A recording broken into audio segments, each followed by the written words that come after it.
Students appearing for board exam CBSE 2023-24, some major updates are there around the date sheet.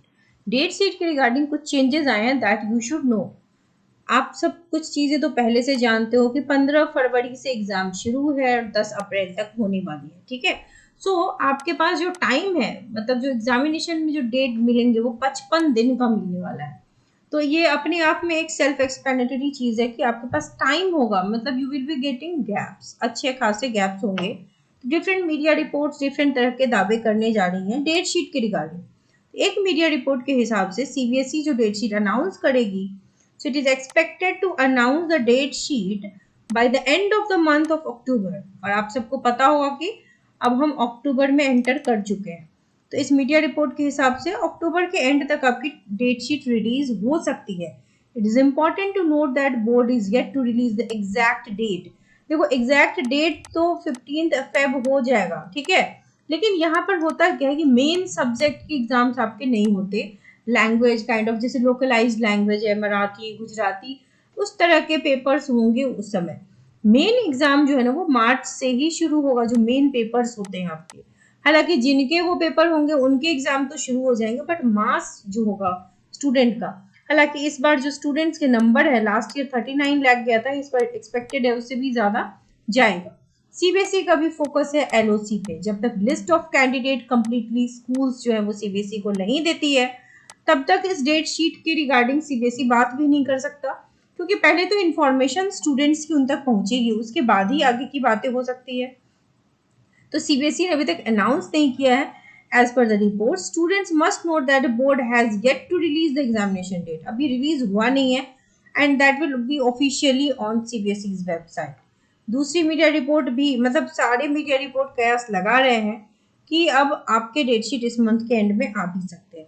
Date sheet is anticipated, अभी जो भी है वो tentative है, to be made public considering sooner than the previous year. आपको ये पता होगा कि लास्ट ईयर जो है उससे हर चीज इस पर फास्ट फास्ट हुआ है. आपको चाहे वो बुक मिला, आपको एनसीईआरटी की अपडेटेड बुक मिली, आपकी सैम्पल पेपर्स मिले, एडिशनल सैम्पल पेपर्स मिले, एवरीथिंग जो है इस बार बहुत ही फास्ट हुआ है. आपका एग्जाम का सब कुछ बदल गया, इस बार पैटर्न चेंज हुआ है. सो एक्सपेक्टेड ये है कि इस बार आपको मे बी कि एग्जामिनेशन का जो डेट शीट है वो प्रीवियस दे दे. तो मीडिया रिपोर्ट्स का यही कहना है कि पास्ट रिकॉर्ड अगर देखा जाए सीबीएसई का, तो वो इसको ऑफिशियल करती है 60 to 90 days prior to the start. यानी कि अगर फेब में एग्जाम स्टार्ट होना है तो उससे एटलीस्ट मतलब 60 to 90 डेज बिफोर. तो उस हिसाब से अक्टूबर एंड होना नहीं चाहिए, लेकिन अगर बहुत पहले दे दे, प्रायर दे दे, तो फिर आ भी सकता है. तो date for the board exam जो है लास्ट ईयर जो अनाउंस हुआ था, that was announce on December 29. तो वो दिसंबर था और अभी अक्टूबर की ही बातें चलनी शुरू हो गई हैं. सो ये मीडिया रिपोर्ट्स का कहना है. सीबीएसई की तरफ से ऑफिशियल अनाउंसमेंट तो नहीं होगी. सीबीएसई जो है वो अचानक से ऑफिशियली ट्विटर पे डाल देती है चीजें और फिर ऑफिशियल डाल देती है. सो सीबीएसई का जो फॉर्मेट है that has undergone significant revisions. इस बार जो है एकेडमिक ईयर बहुत ही चेंज्ड है, बहुत ही सरप्राइजिंग है, और रिजल्ट्स भी लास्ट ईयर आपने देखा था कि काफी सरप्राइजिंगली खराब हो गए थे. हालांकि सीबीएसई ने अपने जिद के हिसाब से 10% जो है वो और बढ़ा दिया है. आपका कॉम्पिटेंसी बेस्ड क्वेश्चन जो कि बच्चों के लिए पेन पॉइंट है, और इसका कारण सीबीएसई बताती है कि बच्चों पे प्रेशर ना बिल्ड हो, एकेडमिक प्रेशर, और कोचिंग कल्चर को खत्म कर दिया जाए. ठीक है, ये सब चीजें ठीक है, बट जो कॉम्पिटेंसी बेस्ड क्वेश्चंस बढ़ाई जाती है उससे बच्चों का प्रेशर घटता नहीं बल्कि बढ़ता है. आप सबको पता होगा हॉट्स एंड लॉट्स के बारे में. हॉट्स वो क्वेश्चंस होते हैं जो मतलब कि डिफिकल्ट कैटेगरी में आते हैं, है ना, हाई थिंकिंग ऑर्डर वाले क्वेश्चन. और है लॉट्स, इस बार लॉट्स भी जनरेट होगा. हॉट्स वाले बच्चे क्वेश्चन बहुत सारे बच्चे नहीं कर पाते हैं. ये सिर्फ वो बच्चे कर पाते हैं जो आपके क्लास में बड़े अच्छे स्टूडेंट्स होंगे, जो आगे के बेंचेस में बैठते हैं, 90 प्लस लाते हैं. लॉट्स वाले क्वेश्चन जो है लो थिंकिंग ऑर्डर वाले, जो ज्यादातर बच्चे कर पाएंगे, है ना. तो चेंजेस बहुत हैं. अपडेटेड सैम्पल पेपर्स भी आपको मिल गए हैं सीबीएसई के ऑफिशियल वेबसाइट्स पे, इधर उधर से आप उसको ना लें. हालांकि चेंजेस हैं, बट इट इज एक्सपेक्टेड कि अक्टूबर एंड तक आपका आ भी सकता है डेट शीट. जितनी जल्दी आ जाए दिक्कत नहीं है. हालांकि अभी सीबीएसई की नज़र जो है वो एलओसी पे ही है. एलओसी एक बार आ जाए उसके बाद सारी चीजें वो तय करेगी। क्लैशेस भी देखने हैं कि जेई, नीट, सीयूटी, बाकी किसी के साथ भी स्टेट वाले एग्जाम्स होते हैं उनके साथ बोर्ड के एग्जाम्स के क्लैशेस ना हो, ये भी देखना पड़ता है सीबीएसई को। तो आप सबको टेंशन लेने की जरूरत नहीं है, आपके पास अभी 3 महीने बचे हैं, अक्टूबर, नवंबर एंड दिसंबर।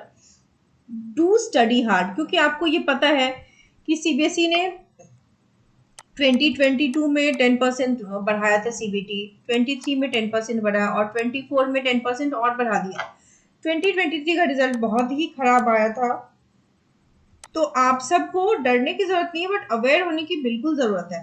क्योंकि आप क्लास 10th में अगर मैं बताऊं तो 33% पासिंग है, जिसमें आपको थ्योरी प्लस प्रैक्टिकल मिला के 33 लाना है। तो यहाँ तो बच्चों की जान फिर भी बच जाती है, लेकिन 12th क्लास के बच्चों की नहीं बचती, क्योंकि इनको थ्योरी में अलग से 33% लाना होता है, प्रैक्टिकल में अलग से। तो देखो, प्रैक्टिकल तो स्कूल देता है तो वहां मिल भी जाते हैं, लेकिन थ्योरी में बच्चों को काफी दिक्कत होती है, और यही रीजन है कि 12th क्लास के बच्चों का मैक्सिमम कंपार्टमेंट गया है। ठीक है, इस बार 1 लाख बच्चों का ओवरऑल कंपार्टमेंट चला गया था, and this is not really a joke. दूसरे बोर्ड जैसे कि आईसीएसई बोर्ड है, वहां पर रिजल्ट अच्छा होता है, बट सीबीएसई में देयर आर पॉइंट्स कि सीबीएसई स्टेप मार्किंग करती है, अटेम्प्ट्स के नंबर देती है, मॉडरेशंस भी लगाती है, बट द थिंग इज कि आपको भी लिखने आना चाहिए, आपको मार्किंग स्कीम का पता होना चाहिए, आपको पता होना चाहिए कि कितने पॉइंट लिखने पे कितने नंबर मिलते हैं। अगर आपको ये सारी चीजें पता है, आपको मार्क्स मिलेंगे। ऐसा नहीं है कि कोई नाइंसाफी की जाती है, दिक्कत ये है कि आप नहीं लिखो, कई बच्चों को सिलेबस पता नहीं होता। अगर आपको सिलेबस ही पता नहीं है ठीक से, आपको सारी चीजें नहीं पढ़ने का मन है, नहीं समझ में आ रहा है, कम से कम जो 80% ऑफ योर सिलेबस है उसको तो कवर करिए आप। अगर आप उतना भी कवर करते हैं, पीवाईक्यू सॉल्व करते हैं, सैम्पल पेपर्स करते हैं, तो आप अच्छा स्कोर कर सकते हैं। तो मैं उन सारे बच्चों से कहना चाहूंगी जिन्होंने अभी तक तैयारी नहीं की है, सबसे पहले जा करके सिलेबस देखो, फिर इम्पोर्टेंट टॉपिक्स देखो, 3 महीने बचे हैं उसके हिसाब से प्लानर बनाओ अपना, और एटलीस्ट सबसे पहले इजी टॉपिक्स को कवर करो, फिर मॉडरेट को, फिर डिफिकल्ट को। ठीक है, नहीं कुछ समझ में आ रहा है, 1 रिविजन शॉर्ट्स देखते चलो। ठीक है, आपको यूट्यूब पे बहुत सारे मिल जाएंगे 1 रिविजन शॉर्ट्स, देखते चलो। Then solve previous year questions, कम से कम 5 साल के तो करोगे, कुछ सैम्पल पेपर्स करो। इतना करने के बाद एनसीईआरटी के जो इंपॉर्टेंट क्वेश्चंस हैं, बैक क्वेश्चंस, इन टेक्स्ट क्वेश्चंस, उसके बॉक्सेस, ये सब जगह है जहां से क्वेश्चन आते हैं। एग्जाम्पलर से आपको एमसीक्यूज मिल जाते हैं, तो ये सारी चीजें आप कर सकते हैं, अभी टाइम है, डू इट। बाद में रिग्रेट करने से और 1 साल खराब करने से अच्छा है कि आप अभी कीजिए। सो क्लास 12th के बच्चों के लिए these are some important videos जो कि केमिस्ट्री के हैं, and these are the most expected 30 questions for each chapter. तो जैसे आप चैप्टर रिवाइज करें, लुक इनटू दीज क्वेश्चंस, ये क्वेश्चंस ऑलरेडी वो क्वेश्चंस हैं जो मेनी अ टाइम्स पूछे गए हैं। और अगर मैं क्लासेस की बात करूं तो class 10 science and class 12 chemistry के लिए बताऊं कि स्पेशल बैचेस हैं, आप बैच ज्वाइन कर सकते हैं। क्लासेस जूम पे होगी जहाँ पे 1-to-1 इंटरेक्शन होगा, एंड आप सबको मौका मिलेगा कि आप अपने सारे डाउट्स क्लियर कर सकें।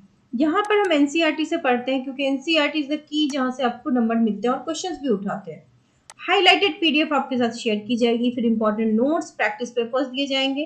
क्लासेस आपको वाया जूम मिलेंगी, एटलीस्ट 3 क्लासेस अभी, प्लस टेस्ट्स, जो भी चैप्टर खत्म होगा। So if you are interested, join the class, email कीजिए इस नंबर पे, या फिर इस नंबर पे आप मुझे एसएमएस व्हाट्सएप कर सकते हैं, ताकि आप जल्द से जल्द क्लास ज्वाइन कीजिए। 3 महीने बचे उसको यूज करो, अदरवाइज बाद में लास्ट मंथ में बहुत से बच्चे ज्वाइन करते हैं जो क्रैश कोर्स होगा।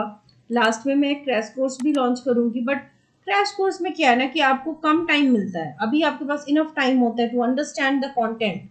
सो आपको अगर पास करना है, अच्छे नंबर लाने हैं, तो आपको वो करना पड़ेगा, पढ़ाई करनी पड़ेगी। अगर आपको कोई 30-40 क्वेश्चन दे दे और बोले कि गेस क्वेश्चन है, इसको करके आप चले जाओ बोर्ड में, इट इज नॉट ईजी। किसी भी टीचर के लिए 10-20 गेस क्वेश्चन दे देना और वही क्वेश्चन आ जाए, it can be a matter of chance for some subject, but ये हो नहीं सकता है ना, क्योंकि हम बैठ के क्वेश्चन बनाते नहीं। वी कैन एनालाइज कि ये टॉपिक इंपॉर्टेंट है, ये क्वेश्चन इंपॉर्टेंट है, ये बार बार पूछा गया है, बट ये कहना बहुत ही मुश्किल है कि यही आएगा, है ना। आपको पढ़ना पड़ेगा, कंटेंट को समझोगे तो क्वेश्चन की डिफिकल्टी लेवल कुछ भी हो, you will be able to solve it. अगर आप कंटेंट नहीं समझोगे, रट्टा मार के जाओगे, तो फिर क्वेश्चन डिफरेंट आएगा तो आप फंस जाओगे। इसीलिए इट इज सजेस्टेड कि वेल प्लान मैनर में पढ़ाई कीजिए, एनसीईआरटी को इग्नोर बिल्कुल मत कीजिए। तो wish you all the best. आप ज्वाइन कीजिए बैचेस, एंड अगर वीडियो पसंद आ रहा हो तो चैनल को सब्सक्राइब कीजिए, क्योंकि सारे अपडेट्स एंड कंटेंट्स आपको इस चैनल पे मिलेंगे। Wish you all the very best.